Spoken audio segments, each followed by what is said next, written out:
ॐ ज्ञानसिद्धं तपःसिद्धं सर्वसिद्धं शिवप्रदं स्वयं सिद्धम् अहं वन्दे सिद्धारूढयतीश्वरम्. Glory of Sri Siddharoda Kathamrutha book. Sri Ganeshaya Namaha. Sri Guru Siddharodaya Namaha. Sri Siddharoda Kathamrutha itself is the essence of 4 Vedas, 6 Shastras, 18 Puranas, and 28 divine Agamas. In fact, the reading, listening to, and worshipping of this holy biography gives the 4 Purusharthas, namely Dharma, Artha, Kama, and Moksha, conjointly to the spiritual aspirants. Their all sins and sorrows will be vanished. They will get rid of the thieves, enemies, poison, evil spirits, etc. They will attain knowledge, wealth, and prosperity. Those who listen to it with devotional mind will receive peace, self-restraint, devotion, discrimination, shanti, sahana, bhakti, viveka, and vairagya. One should worship this book with gandha, akshata, dhupa, deepa, and naivedya. At the beginning of each chapter, one should read and remember the glory of this holy book and then do Parayan. After the Parayan, accepting Mangal, Vibhuti, and Prasada is the tradition of the virtuous. Iti Grantha Mahatme Sampati Om Tatsat. Chapter 1. Shri Ganeshaya Namaha. Shri Sadguru Siddharudaya Namaha. O Siddharuda Sadguru, victory be unto you. You act in the forms of God Ganesha and Goddess Sharada. You are beginningless and endless. Composition of this holy book must be done easily by your grace alone. When you incarnated as Gnanadeva, the buffalo pronounced the Vedas through your grace itself. In this way, you make me compose this extraordinary story through my hands. By your grace, a lame crosses a mountain, a dumb man talks, and a blind man sees the wonders of the world. You are such a great man that I cannot describe your glory. You always not only stay in your real nature, but also act in various forms. You make us dance through your wonderful miracles. Even when you jokingly ordered, the great stone began to tell the meaning of the Upanishads. You create the world in the form of Brahma, preserve the world in the form of Vishnu, and destroy the world in the form of Rudra. You are the one with Brahma, Vishnu, and Rudra. If one think of your name with love, one's obstacles will run away. Describing your sacred life story delights me. Being such a kind Sadguru, you have ordered me to write your biography in order to uplift me. Having made me an indirect cause or an instrument, you yourself make me tell your story. You make me move as a loving mother makes her child move. I salute at your lotus feet by dedicating my Trikaranas, that is, body, speech, and mind. I also salute at the lotus feet of all the saints of the world.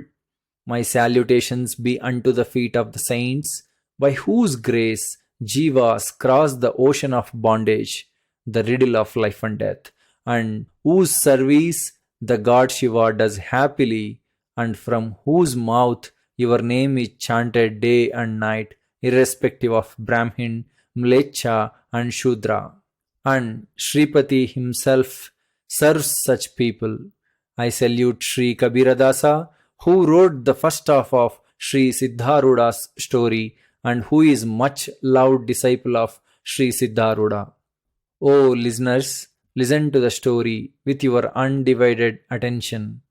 In the first half of the story, it was said, stayed at his Siddhashram in Hubballi, Siddharuda would protect his devotees.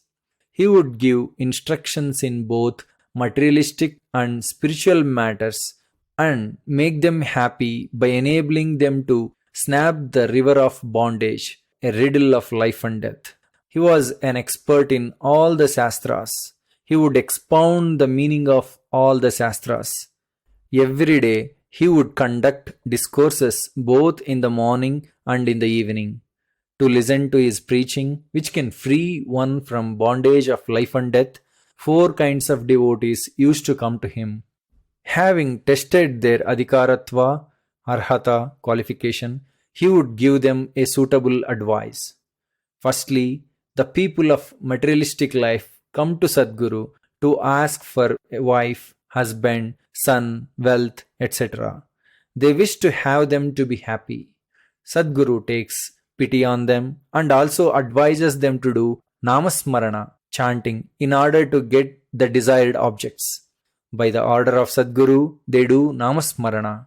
After having fulfilled their worldly desires, they worship Sadguru with more love and affection, in turn make their mind pure. Now, the second adhikaris, those who suffered a lot in the materialistic world, they aspire for the liberation, mukti, freedom from birth and death. Such devotees surrender themselves at the lotus feet of Sadguru and sincerely request Sadguru, "O Prabhu, save us, save us. We are suffering a lot in the worthless world which is full of sorrows. But we can't abandon this world. Therefore, have mercy on us and show the way to get liberated." Hearing these words, the kind Sadguru instructs to do Shastra Shravana and Namajapa. In this way, they get interested in Shastra Shravana and Namajapa. Thereby, they lose interest in the worldly life. They will be in a dilemma as to whether to accept the Laukika, the worldly life, or the Paramarthika, the spiritual life. Confused for some time, finally they give up the worldly life. Now, the third adhikaris, who completely abandoned the worldly life, live in the Guru's companion. They serve Guru devotedly. They follow the instructions of Guru. They go for the bhiksha and submit the bhiksha at the feet of Guru. They eat the food given by Sadguru and they spend their time only in the company of Sadguru. Thus, they get the opportunity of listening to Sadguru. After listening to the discourse, they discuss among themselves. Then, sitting in a lonely place, they do manana, contemplation. Because of their constant reflection and grace of Sadguru, their lust for the senses will be lessened and lost gradually. Now, the rare fourth adhikaris, also called Uttaradhikaris, reflect and contemplate on the true nature of self constantly for a long time. Thus, they get their mind purified and attain Soham Bhavasthiti, I am that state. Sadguru advises such disciples the communion of soul and supersoul, Atma and Paramatma, which is very difficult to understand. Through the grace of Sadguru, the Uttaradhikari will attain endless bliss and peace. In this way, four kinds of disciples come to Sadguru. A large number of people come to Siddharoodha from far off places to satisfy their wishes. Having tested them, Siddharoodha also give them a piece of advice according to their abilities.